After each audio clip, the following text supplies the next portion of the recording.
His name was Alex or Alexandro Tejeda, born March 21, 1920. An extraordinary life before he got to the Air Force, but the Air Force was also an extremely important part of his life. He enlisted at March Field, May 7th to 10th, I can't remember precisely, 1941. As he was on base for this enlisting, he saw the first Bob Hope show, because a show that was intended to be performed there on base was to be done by another comedian who apparently wasn't able to make the show. So Bob Hope, as a substitute, was sent down. That was the first Bob Hope show to the troops, and the rest is history. But in any event, he was there at March Field, and at some point in the rotation through actions, he was sent to San Francisco, and he was put in administrative work with the 4th Bomber Command, which was in San Francisco. And he ran an office. He had, with great foresight in his youth before he had enlisted, was in the CCCs, the Civilian the Civilian Conservation Corps, which was pretty much United States wide, and California was the California Conservation Corps.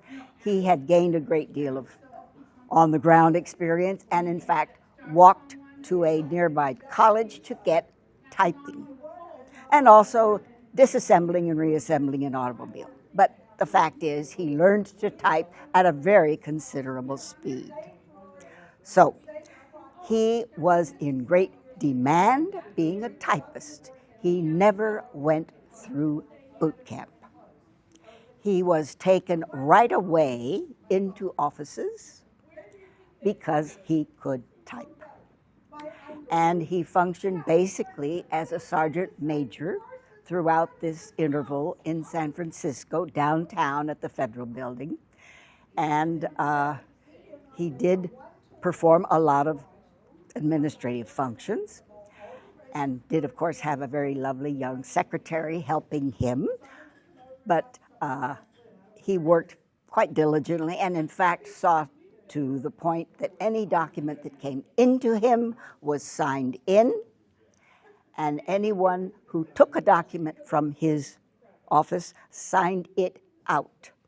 This is crucial because after several months in this position, the personnel officer came storming into Alex's office demanding a document from Alex, and Alex pointed out to this officer that the officer himself had signed it out. So clearly it was not in Alex's office. It was somewhere in the possession of this commanding person. As this man, quite embarrassed and disgruntled and annoyed, started to stomp out, Alex looked at his secretary, she looked at him, and they both grinned at each other. And that was the moment this officer turned and saw the grin between them. He stormed out and slammed the door. What was not understood at the time by Alex is that his young secretary was the girlfriend of this officer. So the smile between them was an extremely damaging event for him. He was on the next list to be sent overseas. That is how he ended up overseas. And he was sent to Lecce, Italy, the farthest point south on the boot of Italy, and that's where he flew out of for the next several months. He arrived, well, of course, there was the crossing to Italy on Liberty ships, And he was fortunately on a Liberty ship because not everyone going over was on such a stable craft. But they were in a huge armada traveling across the Atlantic in through Gibraltar. And in fact, at that point, had a chance to witness the eruption of Etna, dramatic. But they sailed on to Naples, where they disembarked. And in fact, they were disembarking over a sunken Italian ship with all military men of the Italian services still on board and underwater. So they were then, of course, ferried to Lecce and proceeded to dig in. He had had no real training because he was coming alone from another duty. And so he was never really flown through any loops or exercised in any craft. He said he did target practice by going up in a plane with someone who obviously was piloting it, shot to the water to send up a flume of water, and he used that as his target for practicing with machine gun. That was his training on the machine gun. He was assigned to be left waist gunner and combat photographer with the very large cameras that would be aboard and rotated down from the hatch to photograph bombs dropping. This was therefore, of course, evaluated by the officers, staff, to see just what damage their bombs may or may not have done. So these were important photographs, and he was responsible for that at every time he went up. His first mission, how are we doing? His first mission was to be over Bucharest, and he was again going to be a left waist gunner and combat photographer. He boarded ship, and as they were arranging themselves in the ship and getting themselves strapped in and so forth and so on, masks on, he discovered that the cameras were not on his ship. They were on another ship in the group. But this was beyond the point of making any changes. They were taxiing off, took off, and flew the route. This is his first mission. To mention that the craft that did have the cameras went down. But on his craft and others, they flew on toward the target, which was Bucharest. They had met heavy flak outside of Bucharest. They lost an engine. So clearly, they straggled in the formation, quite a ways behind. But the formation doesn't slow down to let one catch up. You are a straggler. So they straggled into the target. The pilot did decide to go on in and unload bombs, even though he had only 3 engines. He did. They dropped bombs on Bucharest. And as they were coming out of Bucharest, they were being hit by very heavy flak. And that flak destroyed their communication system and did wound seriously several of the men on board, including Alex. But he manned his machine gun, and the man next to him on the right waist gun panicked, dropped to the floor in a fetal position, and a 20 millimeter came down his back. It burned the straps of his parachute, and he was ready to bail out. Alex grabbed him, tried to hit him over the head with his .45 to make him realize he couldn't bail out because his parachute was useless. So then the man crawled on the floor. But Alex then had 2 machine guns to work, the left and the right, which he did. And in his accounting, he was about the only one firing because they were coming in from the side. There were 6 Focke-Wulfs and a 7th in the sun, which of course is the trick. Came in, strafed the ship, and caused a lot of damage. Again, I said the communication system had already been blocked out, so communicating was virtually impossible. But he took both sides, shooting as much as he could. In his recollection, he took down about 4, if not 5, of the Focke-Wulf. But it was just one of those things you did. And if you remember, the practice that he had at shooting was pretty minimal, but he was a superb aimsman, and he got what he needed to get. So this went on for quite a while. He was badly wounded and losing a great deal of blood. He collapsed on the floor, and at that point looked through the open window of the side and could see two P-38s waggle to let the crew know that these were friendly folk, and they zoomed in, and of course whatever was left of the Focke-Wulfs disappeared in the dust. So that was his first mission. It took him, they brought him back to Bari, and I'm sorry, not to Bari, to Lecce. He was taken into a hospital that was an old farmhouse with windows blown out. They patched up what they could, and they sent him on to the main hospital in Bari, where he recovered with some time. And they told him, well, you're patched up, you can go home to the States, you're done flying. And he said, no, I'm not going home to the States. I'm going back to my squadron, which he did.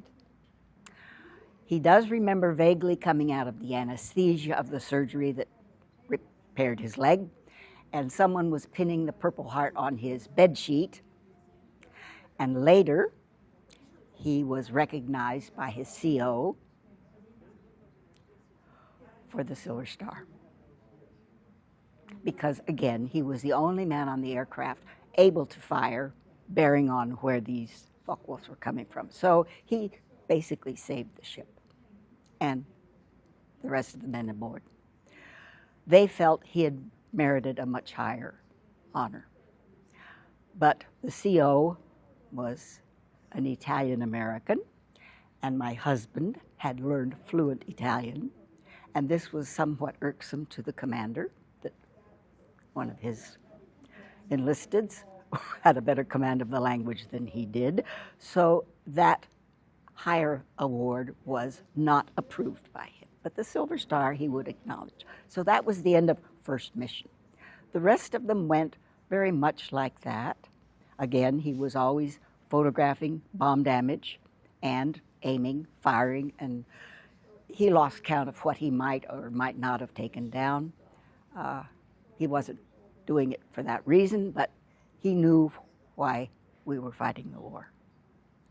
And he knew what was happening, as many did, and that is why he stayed on until the end of the war. His very last mission,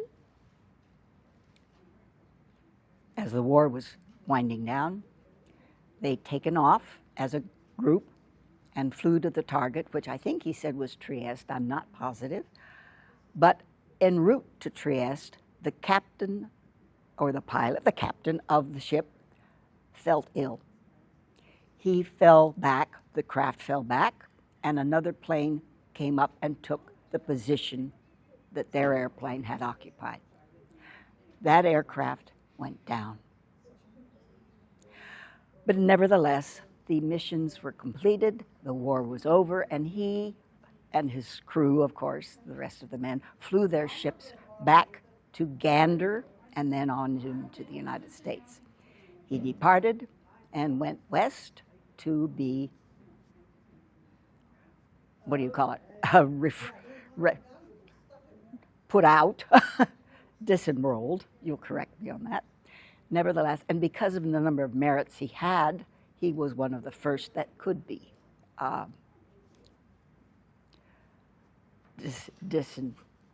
disenrolled, if you will. He chose to go to college at that point, starting in San Diego State, finding that it did not have the challenging courses he wanted. He was interested in political science and governments, foreign trade. So he transferred to Berkeley, California, the campus, and finished his degree there. And then took a graduate degree back in what was then a very small community of Glendale, Arizona, and attended the Institute of Foreign Trade, International Foreign Trade, which now has another name, quite a bit lengthier, but nevertheless still oriented to the fact that this was where you went for graduate training if you wanted to do overseas work in almost any kind of business field.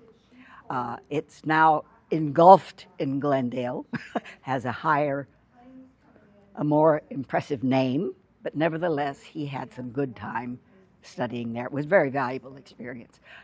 He was given a slip of paper with an address on it by his instructor in Portuguese at the school. And when he graduated and left, and a bunch of these fellows, having graduated, traveled to New York to see what life had to offer in the way of jobs there. Clearly many, but he was looking around and didn't find anything that was particularly exciting, so he decided to go down to Washington, D.C., because he really wanted to see the world. And so he thought the State Department would be a good place to try.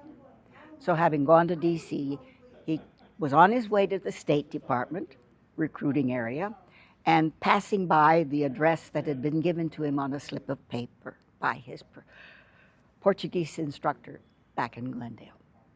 He stopped at the address that this professor had given him, and he didn't get out until hours later. They had recruited him into the CIA. The rest is history. He became covert. He was covert for the rest of his professional life. Had some amazing experiences, which later he could tell me. But until we were married, I did not know who he worked for. He was at the embassies. That's always a good excuse. But the day after we were married, or a few days thereafter, back in Washington, D.C., he drove me to Langley. And that's how I learned who I had married. So his life following the hot war was the Cold War. And he was all over the world, doing all kinds of things, but they were in support of our country. He came out from undercover when he retired, which many do. You're not required to. You may keep cover for the rest of your life if you choose to. He chose to come out from undercover so he could tell family and friends a little bit of what he had done, not in great detail. I was fortunate enough, being a wife, to get the detail.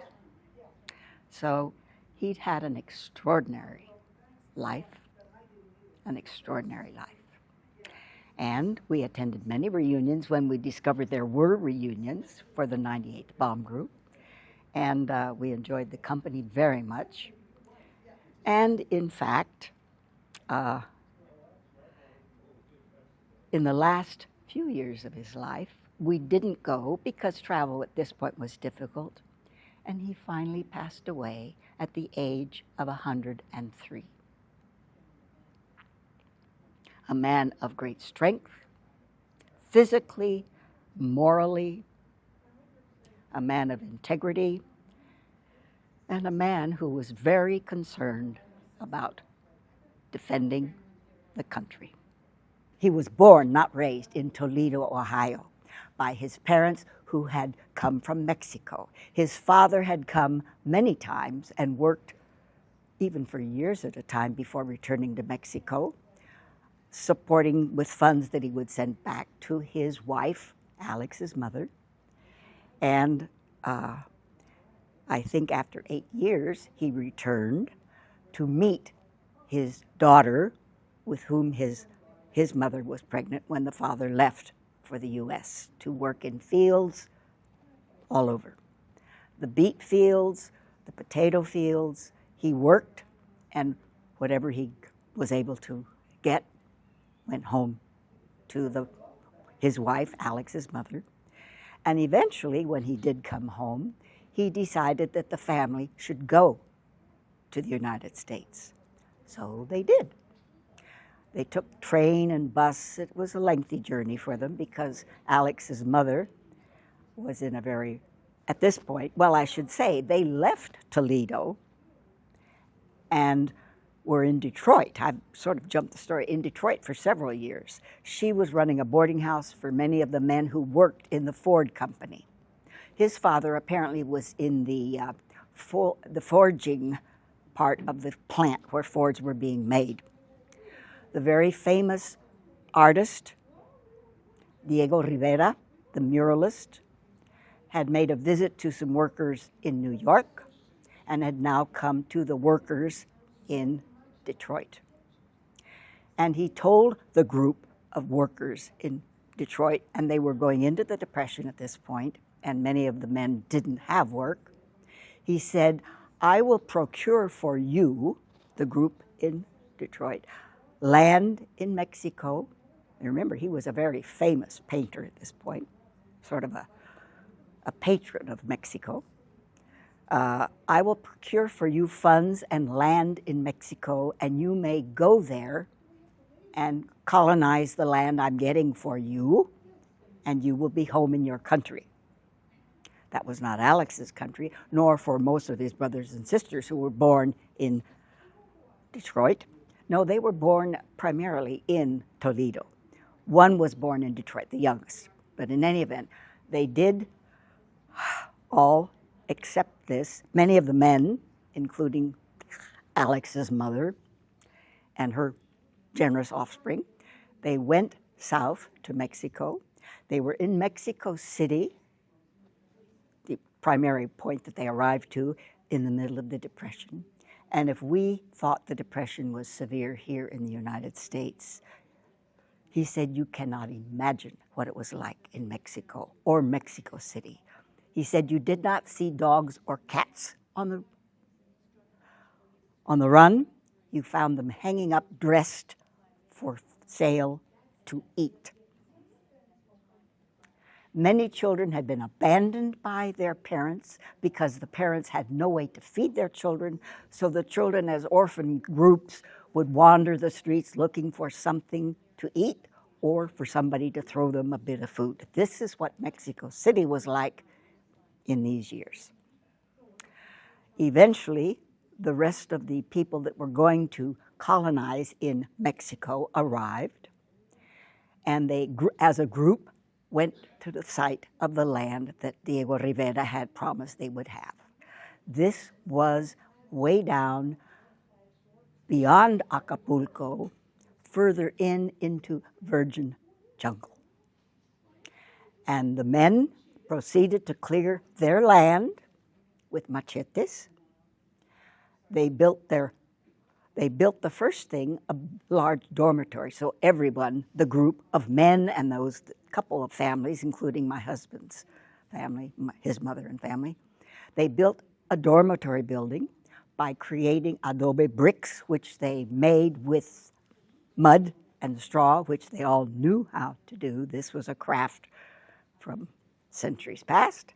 They built the dormitory, and everybody at least had a place to sleep. Then they began constructing dwellings with mud brick that they had made.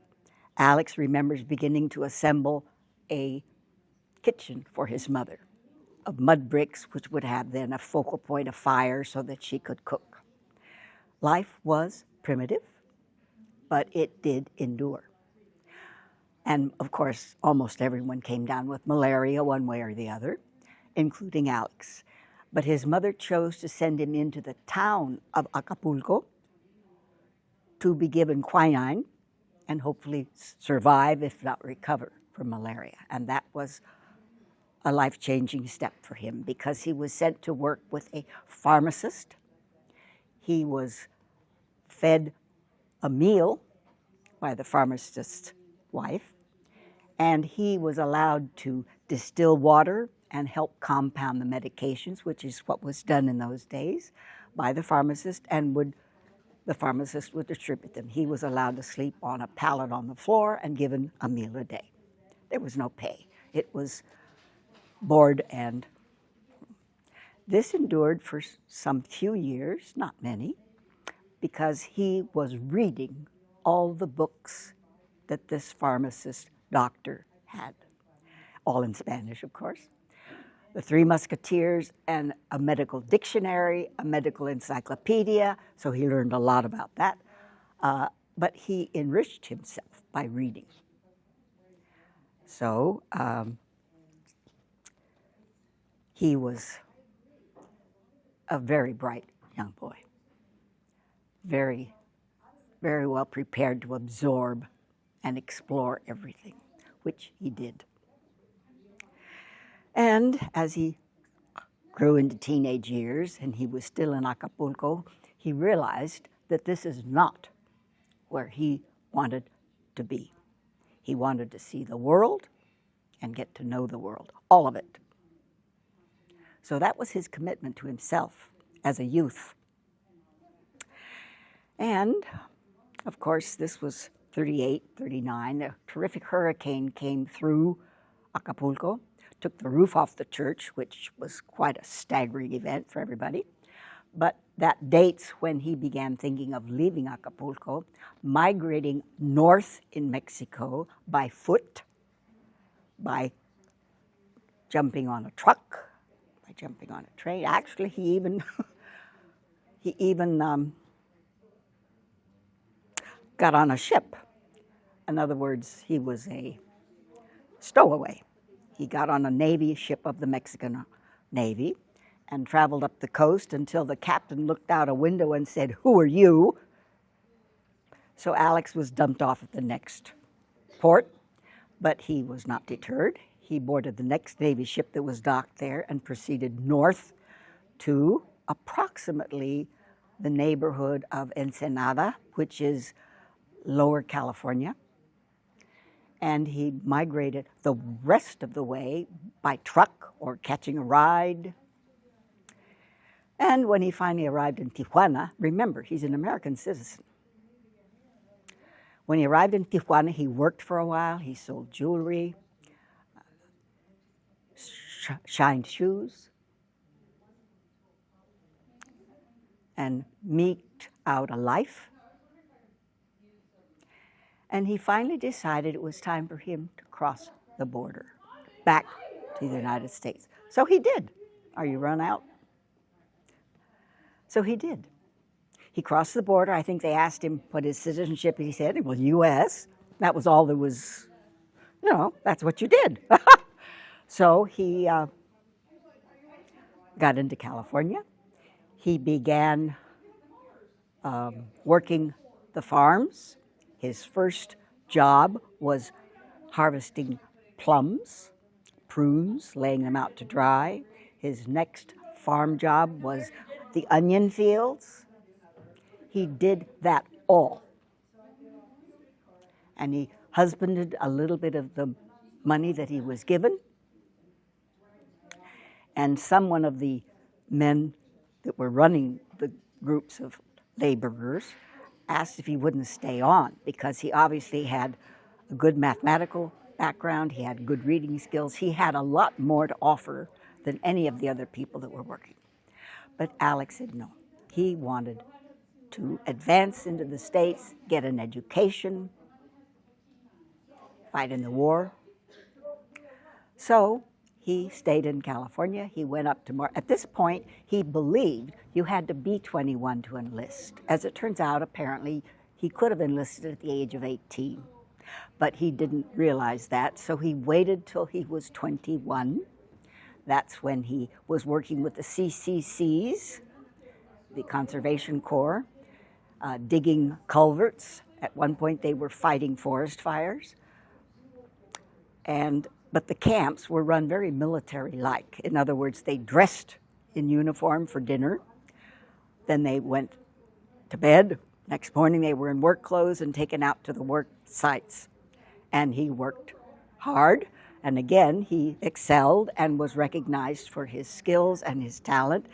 And was it suggested that he might stay on and become some kind of a supervisor? No, his plan was to move on. So when he was 21, he made a visit back to Mexico to visit with his mother. He really supported her all of his life from childhood on because they'd lost their father. Said goodbye to his mother and went up to Marchfield and enlisted. And the rest was history.